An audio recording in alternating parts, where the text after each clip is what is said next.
കൃപയുടെ വാസസ്ഥലം കൃപാസനം.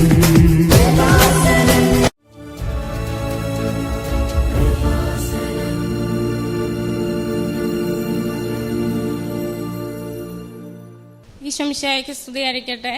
എൻ്റെ പേര് അന്നു സക്കറിയ. ഞാൻ ആലുവയെന്നാണ് വരുന്നത്. ഇതെൻ്റെ പപ്പ സക്കറിയ, ഇതെൻ്റെ കുഞ്ഞ്. ഇവരുടെ രണ്ടുപേരുടെയും പേരിൽ ഉടമ്പടി എടുത്തതിൻ്റെ സാക്ഷ്യം പറയാനാണ് ഞാൻ ഈ അൾത്താരയിൽ നിന്ന് നിൽക്കുന്നത്. എൻ്റെ അമ്മയാണ് ഇവിടെ വന്ന് ഉടമ്പടി എടുത്തത്.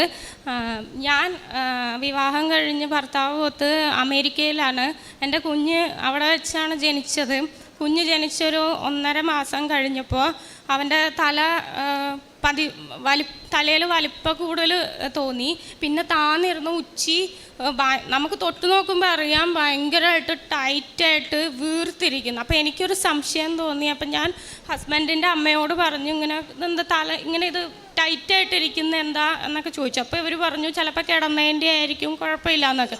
എന്നാലും ഒരു സംശയം തോന്നി.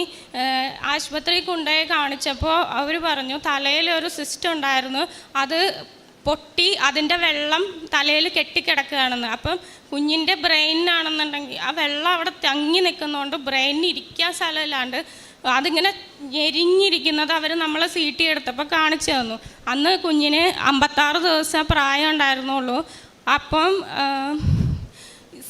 അന്നേരം ഒന്നും എനിക്കും അറിയില്ലായിരുന്നു. പക്ഷേ ഡോക്ടർമാർ എന്നോട് ചോദിച്ചു കുഞ്ഞിൻ്റെ തല എവിടെയെങ്കിലും മുട്ടിയോന്ന്. അപ്പോഴാണ് എനിക്കൊരു കാര്യം ഓർമ്മ വന്നത്. ഞാൻ അവനെ തൊട്ടിയിൽ നിന്ന് എടുത്തപ്പോൾ അവൻ്റെ തല കട്ടിലിൻ്റെ സൈഡിൽ ഇടിച്ചായിരുന്നു. അപ്പോൾ കുഞ്ഞ് കരഞ്ഞൊന്നുമില്ല. ഞാൻ ചുമ്മാ ഇങ്ങനെ തടകി കൊടുത്തു, അത് അതേപടി അങ്ങ് വിട്ടു. പിന്നെയാണ് എനിക്ക് മനസ്സിലായത് എൻ്റെ ഒരു അശ്രദ്ധ കൊണ്ടാണ് എൻ്റെ കുഞ്ഞിന് ഇങ്ങനെ സംഭവിച്ചത്. പക്ഷേ ഇപ്പം ഞാൻ ഈ പറഞ്ഞ കാര്യം എൻ്റെ അമ്മയ്ക്കോ എൻ്റെ ഭർത്താവിനോ ആർക്കും അറിയില്ല. അത് എൻ്റെ ഉള്ളിൽ തന്നെ ഇരുന്ന് ഞാൻ വിങ്ങിക്കൊണ്ടിരിക്കുകയായിരുന്നു. ഞാൻ എന്നിട്ട് മാതാവിനോട് പ്രാർത്ഥിച്ചത് ഇങ്ങനെയാണ്, എനിക്ക് ഇവിടെ വന്ന് സാക്ഷ്യം പറയാനൊരു അവസരം കിട്ടിയ ഈ ഒരു സത്യം ലോകം മുഴുവൻ ഞാൻ വിളിച്ചു പറയാമെന്ന് ഞാൻ നേർന്നിട്ടുണ്ടായിരുന്നു. അങ്ങനെ മാതാവ് എന്നെ അനുഗ്രഹിച്ചു. പക്ഷേ അതിൻ്റെ ഇടയ്ക്ക് കുറച്ച് സംഭവങ്ങൾ വേറെ ഉണ്ടായി. എൻ്റെ കൊച്ചിന് 56 ദിവസം ഉള്ളപ്പോഴാണ് ആദ്യത്തെ ഓപ്പറേഷൻ നടത്തിയത്. തലയിൽ ഒരു ഷണ്ട് ഇട്ടിട്ടുണ്ടായിരുന്നു. അപ്പോൾ ഈ വെള്ളം വലിഞ്ഞു പോകാൻ അത് തലേന്ന് വയറ്റിലേക്ക് ഇട്ട് ഇങ്ങനെ വയറ്റിൽ കൂടി ആ വെള്ളം ഇങ്ങനെ വലിഞ്ഞു പോകാനായിരുന്നു. ഡോക്ടർ പറഞ്ഞത് അവന് ജീവിതകാലം മുഴുവൻ അത് ഇടേണ്ടി വരും, ഇനി ഒരിക്കലും അത് ഊരാൻ പറ്റില്ലെന്നാണ്. പക്ഷേ പിന്നെ ഇതിപ്പോൾ കുഞ്ഞുങ്ങളുടെ ഇട്ടേക്കുന്നത് 5 വയസ്സ് കഴിയുമ്പോൾ വലിയവരുടെ ആക്കി വീണ്ടും മാറ്റിയിടേണ്ടി വരും. മാത്രമല്ല ഈ ഷണ്ട് ഇങ്ങനെ തല കിടക്കുന്നതുകൊണ്ട് ചിലപ്പോൾ വല്ല പഴുപ്പോ ആ പൈപ്പിന് ഒരു ബ്ലോക്കോ വന്നാൽ നമുക്ക് പിന്നെയും ഓപ്പറേഷൻ ഇങ്ങനെ മാറ്റിയിടേണ്ടി വരുമെന്ന് പറഞ്ഞിട്ടുണ്ടായിരുന്നു. അപ്പോഴൊന്നും ഞാൻ ഉടമ്പടി എടുത്തില്ല. എൻ്റെ ഒരു ഫ്രണ്ട് ന്യൂസിലൻഡിലുണ്ട്. അവളെനിക്ക് പ്രത്യക്ഷീകരണ പ്രാർത്ഥന ഫോട്ടോ അയച്ചു തന്നു, നീ ഇത് പ്രാർത്ഥിക്കുന്നു. പക്ഷേ അന്ന് സത്യത്തിൽ എനിക്ക് കൃപാസനത്തിൽ വലിയ വിശ്വാസമൊന്നും ഇല്ലാത്തതുകൊണ്ട് ഞാൻ ആ പ്രാർത്ഥന എൻ്റെ ഫോണിൽ നിന്ന് തന്നെ ഡിലീറ്റ് ആക്കി കളഞ്ഞു. അങ്ങനെ ഇരിക്കാതെ റെഗുലറായിട്ട് നമ്മൾ ഡോക്ടറെ കാണും, MRI എടുക്കും. 1.5 മാസം കഴിഞ്ഞപ്പോഴത്തെ MRIയിൽ കുഞ്ഞിൻ്റെ ഷണ്ട് അവിടെ നിന്ന് വിട്ടുപോയി എന്ന് നമ്മളെ അറിയിച്ചു. അപ്പം അന്ന് രാവിലെ ഒരു 6:30-7 മണിക്കുള്ളിൽ അവർ MRI എടുക്കുകയുള്ളൂ. അന്ന് ഉച്ചയ്ക്ക് 2 മണിക്ക് തന്നെ പെട്ടെന്ന് ഓപ്പറേഷൻ ചെയ്ത് ഒരു സ്ഥലത്തുനിന്ന് ഊരി അത് അടുത്ത സ്ഥലത്തേക്ക് ഇട്ടു. അപ്പോൾ കൊച്ചിന് 3.5 മാസം പ്രായമുള്ളൂ. അത് കഴിഞ്ഞ് പിന്നെ കുഴപ്പമൊന്നുമില്ലാതെ ഇങ്ങനെ പോയിക്കൊണ്ടിരുന്നു. ഒരു ദിവസം ഫെബ്രുവരിയിൽ നമ്മൾ ന്യൂറോനെ കാണാൻ ചെന്നപ്പോൾ MRIയിൽ അവന് വലത്തുവശത്താണ് ഷണ്ട് കിടക്കുന്നത്. പക്ഷേ ഇടതുവശത്താണ് കിടക്കുന്നത്. വലതുവശത്തെ വെൻട്രിക്കിളിൻ്റെ സൈസിൽ വ്യത്യാസം കണ്ടു. അപ്പോൾ ഡോക്ടർ പറഞ്ഞു അങ്ങനെയാണെന്നുണ്ടെങ്കിൽ വലതുവശത്തു കൂടി വേറെ ഒരെണ്ണം ഇടേണ്ടി വരുമെന്ന് പറഞ്ഞു. അപ്പം ഞാൻ ആലോചിച്ചപ്പോൾ എൻ്റെ കുഞ്ഞിന് വലതുവശത്തും ഇടതുവശത്തും എല്ലായിടത്തും ഷണ്ടാകുമ്പോൾ അപ്പം എനിക്ക് താങ്ങാൻ പറ്റിയില്ല. അങ്ങനെ ഞാൻ എൻ്റെ വിഷമം എൻ്റെ അമ്മയോട് പറഞ്ഞിട്ട് ഇടവകയിലുള്ളൊരു ചേച്ചി വഴി മമ്മി ഇവിടെ വന്ന് ഉടമ്പടി എടുത്തു. കൂടാതെ ഞാൻ ഓൺലൈനിൽ ഉടമ്പടി എടുത്ത് എന്നെക്കൊണ്ടാവുന്ന രീതിയിലുള്ള ആത്മീയ കാര്യങ്ങളും പ്രാർത്ഥനയും പിന്നെ ഇവിടുത്തെ സാക്ഷ്യങ്ങളും എല്ലാം ഞാൻ മുടങ്ങാതെ കേട്ടുകൊണ്ടിരുന്നു. എന്നിട്ട് ഡോക്ടർ ഒരു 3 മാസത്തെ കാലാവധി പറഞ്ഞു. 3 മാസം കഴിഞ്ഞാലേ നമുക്കറിയാൻ പറ്റുള്ളൂ വലതുവശത്ത് ഇനി ഓപ്പറേഷൻ ചെയ്യണോ, അവിടെ എന്തെങ്കിലും വ്യത്യാസം ഉണ്ടാവുമല്ലോ എന്ന്. പക്ഷേ ദൈവാനുഗ്രഹം എന്നാണ് പിന്നീട് ഉള്ള ഒരു MRIയിലും ഒരു കുഴപ്പമുണ്ടായിരുന്നില്ല. മാത്രമല്ല ഫെബ്രുവരിയിലാണ് ഡോക്ടർ ഇത് പറഞ്ഞത്. അന്ന് തന്നെ അമ്മ ഇവിടെ വന്ന് ഉടമ്പടി എടുത്തു. മാർച്ച്, ഏപ്രിൽ, മെയ്, ഈ മെയ്യിൽ ഉടമ്പടി തീരുന്നതിന് തൊട്ട് മുമ്പ് എൻ്റെ കുഞ്ഞ് വല്ലാതെ ഛർദ്ദിച്ച് ഞങ്ങൾ ആശുപത്രി കൊണ്ടുപോയി. അപ്പോൾ ഡോക്ടർ പറഞ്ഞിട്ടുണ്ടായിരുന്നു, എന്തെങ്കിലും ഇതുപോലെ ഛർദിയോ ഇങ്ങനെ കണ്ണ് മേപ്പോട്ട് പോണ പോലെയൊക്കെ വരികയാണെന്നുണ്ടെങ്കിൽ ഉടനെ കൊണ്ടുവരണം, തലയുടെ കുഴപ്പം കൊണ്ടാണോ എന്ന് നമുക്കറിയില്ലല്ലോ എന്ന്. അങ്ങനെ ഞാൻ പേടിച്ചു, ദൈവമേ. അപ്പോൾ എൻ്റെ ഭർത്താവിൻ്റെ അപ്പനും അമ്മയും നാട്ടിൽ വന്നിട്ടുണ്ടായിരുന്നു. അപ്പം മമ്മി ഈ കാശ് രൂപവും ഈ ഉപ്പും ഒക്കെ തന്നു വിടാമെന്ന് എന്നോട് പറഞ്ഞിട്ടുണ്ടായിരുന്നു. പക്ഷേ ഇതൊന്നും എൻ്റെ കൈ കിട്ടുന്നതിന് മുമ്പ് എനിക്ക് കുഞ്ഞിനെയും കൊണ്ട് രണ്ടാമത് വരേണ്ടി വന്നല്ലോ, വീണ്ടും ഓപ്പറേഷൻ ചെയ്യുമോ എന്ന് എൻ്റെ ഉള്ളിൽ ഭയം തോന്നി. അപ്പോൾ എൻ്റെ കയ്യിൽ ഒന്നുമില്ല. അവർ ഇവിടെ നിന്ന് ഫ്ലൈറ്റ് കയറുന്നത് മെയ് 8-ാം തീയതി. ആ മെയ് 8-ാം തീയതി തന്നെയാണ് ഇവനെ ആശുപത്രിയിലാക്കേണ്ടി വന്നത്. അപ്പം ഞാൻ മാതാവിനോട് ഇങ്ങനെ പ്രാർത്ഥിച്ചു, മാതാവേ, ഏതാനും മണിക്കൂറുകൾ കൂടിയല്ലേ ഉള്ളൂ അവരിവിടെ എത്താൻ. ആ ഉപ്പും ആ തേനും ഒക്കെ എൻ്റെ കയ്യിലൊന്ന് കിട്ടുന്നതിന് മുമ്പ് എൻ്റെ കുഞ്ഞിനെ വീണ്ടും കീറി മുറിക്കല്ലേ എന്ന് ഞാൻ മാതാവിനോട് പ്രാർത്ഥിച്ചുകൊണ്ടിരുന്നു.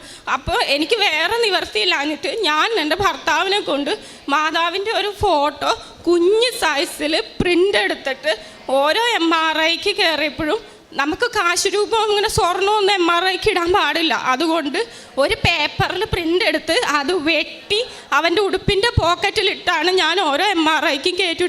പക്ഷേ അത് അവൻ തലയുടെ കുഴപ്പം കൊണ്ടൊന്നും അല്ല, എന്തോ കളിച്ചപ്പോൾ വായിൽ എന്തൊക്കെ ഇട്ടതിൻ്റെ ഇങ്ങനെ വയറ്റി പിടിക്കാഞ്ഞതിനാണ് ഛർദ്ദിച്ചതെന്നും പറഞ്ഞു മാതാവ് ഞങ്ങളെ അനുഗ്രഹിച്ച് ഞങ്ങളെ തിരിച്ചു പറഞ്ഞു കിട്ടും. അങ്ങനെയുള്ള പിന്നീടുള്ള ഓരോ അപ്പോയിൻമെൻറ്റിലും അവൻ കൂടുതൽ മെച്ചപ്പെട്ടു വന്നുകൊണ്ടിരുന്നു. അങ്ങനെ ഡിസംബറിൽ ഡോക്ടർ പറഞ്ഞു, ഇവൻ്റെ തലയിലെ ഷണ്ട് നമുക്ക് ഊരാം, അവന് ഒരു കുഴപ്പമില്ല, ജീവിതകാലം മുഴുവൻ ഇടണമെന്ന് പറഞ്ഞ ഷണ്ട് 1.5 വർഷത്തിന് ശേഷം ഡോക്ടർ മുഴുവനായിട്ട് ഊരിത്തന്നു. ഇപ്പോൾ ഒരു മരുന്നുമില്ല, ഒന്നുമില്ല, മിടുക്കനായിട്ടിരിക്കുന്നു. എൻ്റെ കുഞ്ഞ് നടക്കുന്നു, ഓടുന്നു, ചാടുന്നു, വർത്തമാനം പറയുന്നു, എല്ലാം ചെയ്യുന്നുണ്ട്. മാതാവിൻ്റെ ഒറ്റ അനുഗ്രഹം കൊണ്ടാണ് ഇത് സാധിച്ചതെന്ന് ഞാൻ പൂർണ്ണമായും വിശ്വസിക്കുന്നു. കാരണം ഞാൻ ഇവനെ ചോറ് കൊടുക്കുമ്പോഴാണെങ്കിൽ അതിൽ ഒരു നുള്ളു ഉപ്പിട്ടാണ് ഞാൻ ഇന്നും കൊടുത്തുകൊണ്ടിരിക്കുന്നത്, മാതാവ് അവനെ സംരക്ഷിക്കാൻ വേണ്ടി. പിന്നെ രണ്ടാമത്തെ സാക്ഷ്യം, എൻ്റെ അപ്പൻ, ഞങ്ങൾ ഇരട്ടകളാണ്, എനിക്കൊരു ആങ്ങളെ കൂടിയുണ്ട്. എൻ്റെ ഓർമ്മയിൽ ഞങ്ങളുടെ കുർബാനക്കുളപ്പാടിന് പോലും കുമ്പസാരിക്കാത്ത എൻ്റെ അപ്പനായിരുന്നു. എൻ്റെ അമ്മ ഇവിടെ വന്ന് പ്രാർത്ഥിച്ചതിന് ശേഷം കഴിഞ്ഞ ആഴ്ചയും കൂടെ ഇപ്പം മുടങ്ങാതെ കുമ്പസാരിക്കുന്നുണ്ട്. അത് രണ്ടും മാതാവിൻ്റെ ഒറ്റ അനുഗ്രഹം കൊണ്ടാണ് ഞാൻ പൂർണ്ണമായിട്ട് വിശ്വസിക്കുന്നു. പരിശുദ്ധ അമ്മയുടെ മധ്യസ്ഥ സഹായത്തിലേറെ പ്രത്യേകിച്ച് ഈ കുഞ്ഞിന് ലഭിച്ച വലിയ സൗഖ്യത്തിൻ്റെ സാക്ഷ്യമാണ്. അതാണ് കുഞ്ഞുമായിട്ട് വന്ന് ഈ അൾത്താരയിൽ പറയുവാനായിട്ട് ഇടവന്നതും. ഇപ്പോൾ ഉടമ്പടി എന്ന പ്രാർത്ഥന മാതാവ് ഒരിപ്പം ഇന്നത്തെ ദിവസം തന്നെ ഒരു മൂന്ന് സാക്ഷ്യത്തിലധികം ഇതുപോലെ വളരെ ക്രിട്ടിക്കലായിട്ടിരുന്നൊരു സാഹചര്യത്തിൽ സാക്ഷ്യം പറഞ്ഞേക്കാം, അല്ലെങ്കിൽ ഉടമ്പടി എടുത്തേക്കാം എന്നുള്ളൊരു നേർച്ചയുടെയും പ്രാർത്ഥനയുടെയും ഭാഗ്യമായിട്ട് ഈ അൾത്താരയിൽ എത്തിയെന്നുള്ളതാണ്. അപ്പം ഇങ്ങനെ എല്ലാ ദിവസവും ഇങ്ങനെ വ്യത്യസ്തങ്ങളായ അനുഭവങ്ങൾ നമുക്കിവിടെ ലഭിക്കുന്നുണ്ട്. ഇത് എല്ലാ പ്രായഭേദനെയും ഒരു ജാതിമത ഭേദമനെ ആളുകൾ സാക്ഷ്യം പറയുമ്പം നമ്മളിതൊക്കെ വിലയിരുത്തുന്നത് പരിശുദ്ധ അമ്മയുടെ പ്രത്യക്ഷീകരണത്തോട് ബന്ധപ്പെട്ടാണ്. കാരണം ഇവിടെ ഒരു മാതാവിൻ്റെ രൂപമുള്ളതോ ഇത് ഹൈവേയുടെ സൈഡിലായതൊന്നുമല്ല ഇതിൻ്റെ പ്രത്യേകത. ഉടമ്പടി എന്ന പ്രാർത്ഥന ഉള്ളതുപോലും പരിശുദ്ധ അമ്മയുടെ പ്രത്യക്ഷീകരണം ഈ ലോകം അംഗീകരിക്കണം. അല്ലത് ക്രിസ്തീയ പശ്ചാത്തലത്തിലുള്ളവർക്കറിയാം, ഒരാളെ വിശുദ്ധനായിട്ടോ വിശുദ്ധിയായിട്ടോ അംഗീകരിക്കണമെങ്കിൽ വലിയ പ്രോസസ്സുകൾ സഭയുടെ ആവശ്യമാണ്.